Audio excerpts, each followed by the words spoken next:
Bonjour, elle fait son entrée sur le plateau. Bonjour Valérie Létard, merci d'être avec nous pour le face-à-face sur ce plateau. Bonjour Valérie Létard, vice-présidente centriste du Sénat. Avant de parler bien sûr de la situation d'Ascoval et de la mission dont vous êtes la rapporteure sur l'avenir de la sidérurgie en France, j'aimerais vous entendre sur le remaniement. 3 personnes ont quitté le gouvernement hier, Nathalie Loiseau, Benjamin Griveaux, Mounir Mahjoubi. On devrait connaître bientôt leur successeur. Est-ce que vous avez été approché? On sait que ça a été le cas dans le passé. Effectivement, ça a été le cas dans le passé. On va dire que très tôt, après l'élection du président de la République, cette fois-ci, non. Je n'ai très clairement pas été... Vous n'allez donc pas faire votre entrée au gouvernement? Je ne pense pas. Que vous inspirent ces grands préparatifs dans tous les partis en vue des élections européennes? On voit des nouvelles têtes en tête de liste. Chaque parti choisit des jeunes, personnes plutôt expérimentées. Alors, effectivement, donc sur les élections européennes, il y a aujourd'hui quelques sondages qui sont parus. Il y a un contexte nouveau. Il y a toute une série d'équipes qui se manifestent. Et pour l'occasion, ma famille d'idées, l'UDI, a décidé de s'engager aussi dans l'aventure. Elle part, effectivement, elle va lancer sa campagne véritablement la semaine prochaine, puisque nous avons une commission d'investiture la semaine prochaine. Nous avons l'intention de mettre beaucoup de jeunes dans cette liste, beaucoup de nouvelles têtes derrière Jean-Christophe Lagarde. Donc vous aussi, vous choisissez le renouvellement avec on des nouvelles têtes d'affiche. On choisit le renouvellement et surtout de se dire, c'est vrai qu'on a tendance à dire il faut se concentrer derrière quelques candidatures, mais on est sur une élection proportionnelle, une élection où chaque famille d'idées aura l'occasion de donner sa vision européenne. On peut rapprocher ça aussi de ce qui se passe actuellement dans la liste de La République En Marche et où effectivement Madame Loiseau quitte le gouvernement pour reprendre effectivement le pilotage d'une liste assez baroque, puisqu'on voit se côtoyer un écologiste reconnu du WWF et par exemple un jeune effectivement qui représente les jeunes agriculteurs. On voit bien qu'après, avec une liste baroque comme ça, il va falloir faire vivre les contradictions. En tout cas, c'est un choix particulier, mais avec une tête de liste dont on peut espérer, en tout cas pour cette liste-là, qu'elle ne soit pas trop technocratique et qu'elle soit au contraire à l'écoute de ce qu'attendent aujourd'hui les Français et les Européens, c'est-à-dire une Europe plus proche des préoccupations, peut-être aussi une Europe plus intégrée, plus aboutie, qui laisse une place aux questions sociales et fiscales aussi. Valérie Létard, votre actualité, c'est aussi cette mission sidérurgique dont vous êtes la rapporteure. La justice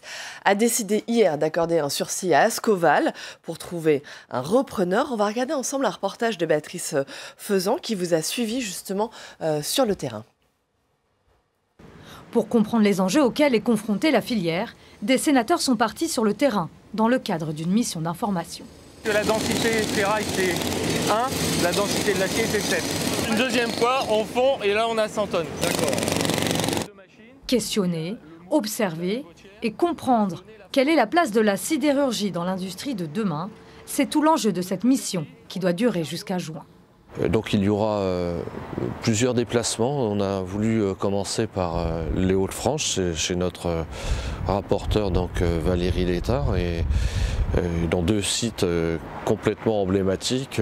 La sidérurgie qui paraît être une activité à la fois traditionnelle, de longue date, ancienne en fait, est une activité extrêmement technologique qui est effectivement complètement mobilisée dans la modernité, l'optimisation des coûts énergétiques. Il y a vraiment un enjeu de stratégie, d'autonomie industrielle. Rester autonome et compétitif face à un marché mondial qui n'est pas soumis aux mêmes règles, notamment en matière d'environnement, c'est toute la complexité à laquelle est soumise la filière.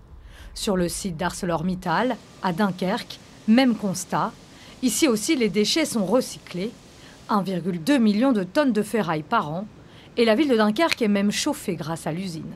L'enjeu de la sidérurgie française aujourd'hui, c'est d'essayer de travailler à armes égales avec les autres sidérurgies hors européennes qui exportent sur le marché européen en ne respectant pas les mêmes règles que celles à laquelle nous sommes contraintes. Nous n'avons pas peur de la concurrence, mais ce que nous voulons, c'est que sa concurrence soit loyale. On a la fonte qui arrive et de la ferraille qui arrive. Fonte, ferraille, et on va fabriquer de l'acier. On y va. Allez, les marchands. Car aujourd'hui, la filière sidérurgique européenne est soumise à de nombreuses normes afin d'être moins polluante Elle est notamment taxée sur son émission de CO2. Problème, tous les pays n'y sont pas soumis. 80% de la filière minerai en Europe est détenue aujourd'hui par des groupes qui ne sont pas en Europe. On ne peut pas, nous, punir nos entreprises qui sont vertueuses, qui font des efforts pour polluer moins, et elles sont punies parce qu'elles font des efforts, parce qu'on leur fait payer en plus des taxes carbone, alors qu'à l'extérieur de l'Europe, eh bien, on continue à produire de l'acier sans faire attention à cette émission de carbone, et puis qu'on le fait donc à des prix bien plus intéressants. On vient inonder notre marché, et tout cela, eh bien, crée une situation qui pourrait être impossible si l'Europe et la France ne sont pas convaincus que l'industrie de l'acier, c'est le début de la chaîne de valeur. 40% de l'activité du port de Dunkerque, 3e de France, dépend en effet de l'acier. Au total, cela représente près de 10 000 emplois, car au-delà des salariés du site, ArcelorMittal fait aussi vivre les sous-traitants de la filière. Valérie Létard, la sidérurgie a encore un avenir en France ? Nous en sommes convaincus et la bataille autour d'Ascoval en est un témoignage. Ces visites de terrain que nous avons faites, que nous venons de voir au travers de ce sujet, l'éclairent bien. D'abord, l'industrie sidérurgique a une place encore déterminante dans notre pays et dans l'Union européenne. Mais avec, comme ça a été dit dans ce reportage, un certain nombre de difficultés à surmonter. Celle de l'atteinte des objectifs de réduction des émissions de gaz à effet de serre. La sidérurgie, comme je le disais, c'est au début de l'échelle de valeur. On en aura besoin dans l'industrie de demain, dans l'économie de demain. Qu'est-ce que ça veut dire au début de l'échelle de valeur, ça veut dire que les téléspectateurs comprennent bien? Ça veut dire que l'acier sert dans tous les domaines de l'industrie, de la vie quotidienne. C'est une industrie première. Dans le bâtiment, dans l'automobile, à peu près 70% du poids d'un véhicule est constitué d'acier. Dans l'hospitalier, dans l'alimentaire, les boîtes de conserve. Et c'est, encore une fois, l'acier, un produit recyclable, qui fait partie de l'économie circulaire et sur lequel on aura besoin demain de continuer pour les éoliennes, pour le photovoltaïque, pour les véhicules électriques.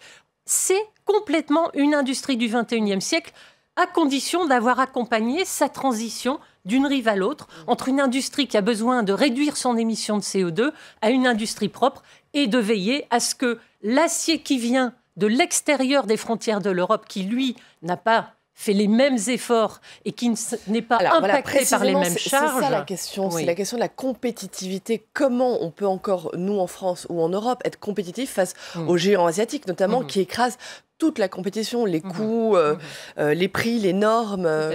Comment gagner la bataille de la compétitivité? Eh bien, il faut d'abord, innover énormément, puisque l'innovation nous permettra de transformer aussi notre sidérurgie en la rendant plus propre et compétitive en même temps. Il y a beaucoup d'efforts qui sont faits, on l'a vu chez Arcelor, ça a été témoigné, dans le recyclage, mais aussi dans des procédés qui seraient moins émetteurs de CO2.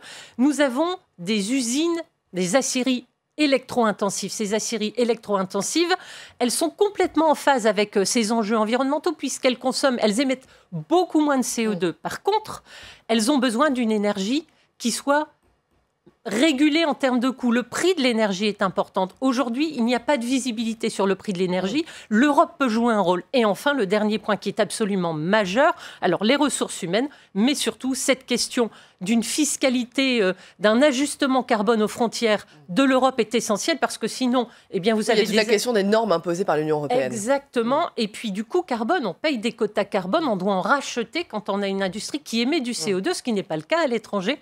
Il faut cette régulation. Il faut essayer de défendre cette idée au niveau de l'Union européenne parce que nous avons besoin d'une indépendance aussi pour notre Europe et notre France, une indépendance dans ce qui constitue le début d'une échelle de valeur sur lequel nous avons besoin de notre autonomie. On va maintenant parler, Valérie Létard, d'un tout autre sujet, les relations tendues, très tendues récemment, cette dernière semaine, entre le Sénat et l'exécutif, après que le bureau du Sénat ait décidé de saisir la justice, de transmettre à la justice les noms de 3 hauts responsables de l'Élysée dans l'affaire Benalla. C'est une affaire qui vous concerne puisque vous êtes la personne qui a présenté le rapport au sein du bureau du Sénat, rapport sur lequel s'est basé le bureau pour prendre sa décision, pour voter. Avant de vous entendre, on va regarder ensemble ce sujet de Cécile Sixou qui nous rappelle les faits. Vendredi dernier, dans le train qui le menait à Lille, Gérard Larcher était plutôt optimiste. Si Richard Ferrand, le président de l'Assemblée nationale, avait boycotté ce déplacement commun, il serait présent pour les prochains. Je ne doute pas qu'on se retrouvera dans d'autres débats ensemble.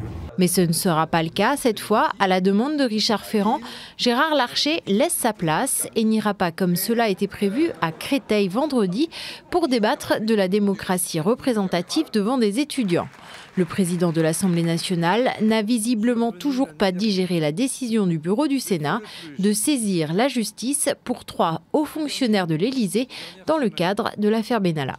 Il faut bien marquer le coup lorsque l'on a le sentiment profond qu'une procédure démocratique est utilisée à des fins politiciennes. Ça, on ne peut pas faire semblant d'être dans une coopération joyeuse lorsqu'il y a un coup de canif dans la confiance qui est mis. Il faut, comme vous dites, il faut marquer le coup. Une décision que ne comprend pas Christian Jacob, chef de file des LR à l'Assemblée nationale, qui dénonce une dérive institutionnelle dans l'attitude de Richard Ferrand. Le président de l'Assemblée nationale, sous prétexte qu'il est copain avec le président de la République, décide de ne pas y aller. Mais ça, il ne défend pas assez le Parlement, Richard Ferrand. Mais non seulement il ne défend pas assez, mais on assiste de la part du Premier ministre, du président de l'Assemblée et des ministres d'une manière générale à une vraie dérive institutionnelle. Pour les mêmes raisons, le Premier ministre n'avait pas participé aux questions d'actualité au Sénat jeudi dernier. Valérie Létard, comment vous jugez l'attitude de la majorité présidentielle de Richard Ferrand depuis la décision du bureau? Est-ce que vous avez le sentiment que c'est irresponsable de jeter de l'huile sur le feu comme cela, d'attiser les tensions de cette façon? C'est incompréhensible. Chacun savait bien qu'il y a eu une commission d'enquête et que, suite à cette commission d'enquête, le président Philippe Bas a adressé une lettre au président du Sénat demandant au bureau de transmettre, de faire une saisine du ministère public parce qu'il y avait des suspicions de faux témoignages ou en tout cas demande de fournir au ministère public et donc au parquet des éléments sur lesquels il lui semblait qu'il y avait des suspicions de faux témoignages. Vous le savez, une commission d'enquête, on prête serment et on doit dire la vérité.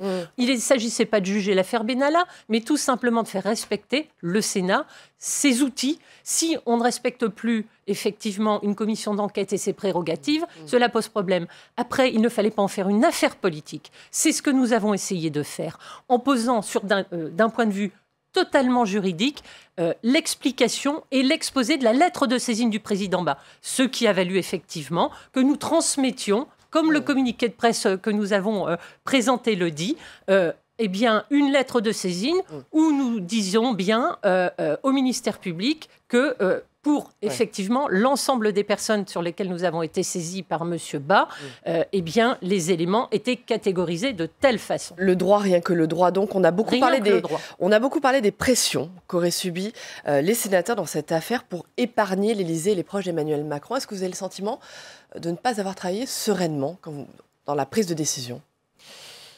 Forcément, quand vous êtes amené à préparer un rapport avec l'aide, bien évidemment, de l'administration du Sénat, qui est une administration extrêmement compétente et qui a travaillé vraiment sur le fond. Je ne parle pas du Sénat, je parle de l'extérieur, je parle de l'Élysée. Est-ce que vous avez eu des contacts avec l'Élysée? Est-ce que vous avez été appelé? Est-ce que vous avez subi des pressions? En tout cas, moi, j'ai coupé mon téléphone.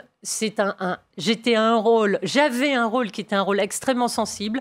Ce que j'ai fait, c'est que je n'ai répondu à aucune sollicitation de quelque nature que ce soit pour vraiment essayer de m'extraire de toute considération politique. Et c'est bien ce que le président m'avait demandé de faire. Le droit et rien que le droit. C'est dit. Pour terminer, Valérie Létard, vous vouliez dire un dernier mot sur Ascoval, sur la reprise d'Ascoval, la décision qui est tombée donc hier. Eh bien, tout simplement que nous avons vraiment une bonne surprise en voyant autant de propositions de reprise, qu'il y en a 2 qui nous apparaissent véritablement très intéressantes et très solides pour la suite de la série. Une qui nous interroge beaucoup plus parce que ce serait de la transformation d'amiante et qu'il nous semble qu'en zone urbaine, c'est un sujet sensible. En tout cas, 2 beaux projets. Il y a un projet effectivement British Steel, il y a un projet plutôt italien qui apparaissent extrêmement en phase. On y croit et vraiment, on espère que ça va se terminer heureusement. Valérie Létard, une dernière question. Vous avez été adjointe au maire de Valenciennes lorsque Jean-Louis Borloo était maire. Vous êtes considéré comme proche de lui. On l'entend plus du tout, Jean-Louis Borloo, en ce moment. Vous avez de ses nouvelles et vous savez ce qu'il pense un peu des choses ou pas? Oh, je ne sais pas, je crois qu'il faut lui poser la question à lui-même, mais il est très à l'écoute de la situation, du contexte national, européen. Il est très investi, très impliqué et il suit de très très près l'actualité politique. Un retour possible de Jean-Louis Borloo ça, c'est à lui qu'il faut le demander. Mais une chose est certaine, c'est qu'aujourd'hui, il a fait le choix de la société civile, mais en ayant un regard très très attentif sur la situation politique de notre pays et de l'Europe, ainsi que du reste du monde. Merci Valérie Létard. C'est moi qui vous le dis. Merci beaucoup. Merci infiniment.